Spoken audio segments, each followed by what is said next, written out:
Pakistan on Friday rejected India's claims that a drone was spotted over the Indian High Commission complex here last week and said no proof has been shared with it to substantiate the charge.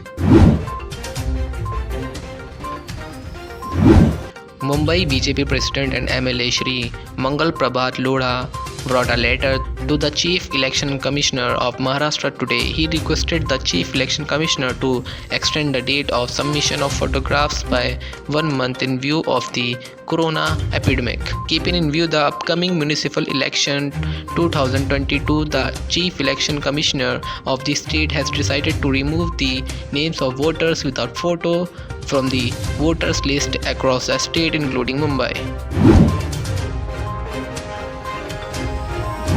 Hyderabad-based pharma player Laurus Labs on Friday said it has received a license from the Defense Research and Development Organization for manufacturing and marketing COVID-19 drug 2-deoxy-D-glucose 2-DG in India. Chief Minister Uddhav Thackeray on Friday lauded the Brihanmumbai Municipal Corporation for trying to become fully self-sufficient in providing medical oxygen for patients in its hospitals.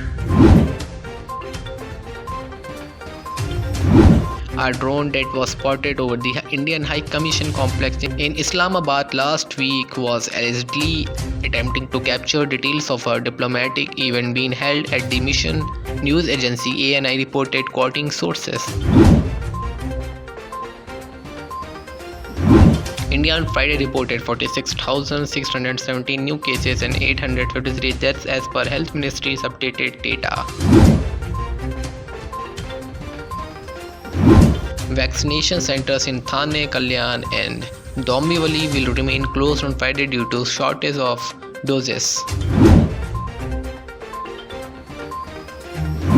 Narcotic drugs including cocaine worth ₹25 lakhs were seized from the 3 Nigerian nationals in Maharashtra's Thane district, police said on Friday. Assam Chief Minister Himanta Biswa Sharma called on President Ramnath Kovind, Union Textiles Minister Smriti Irani and Coal Minister Prahlad Joshi on Friday and discussed with them various issues concerning the state, officials said. The US Supreme Court on Friday took up a challenge by 2 families with children attending Christian schools to a main tuition assistance program that bars taxpayers' money from being used to pay for religious educational institutions in a case that could further narrow the separation of church and state. India's keeper Mithali Raj has recovered from the neck pain she felt during the second women's ODI against England and is set to lead the team in the third and final game here on Saturday.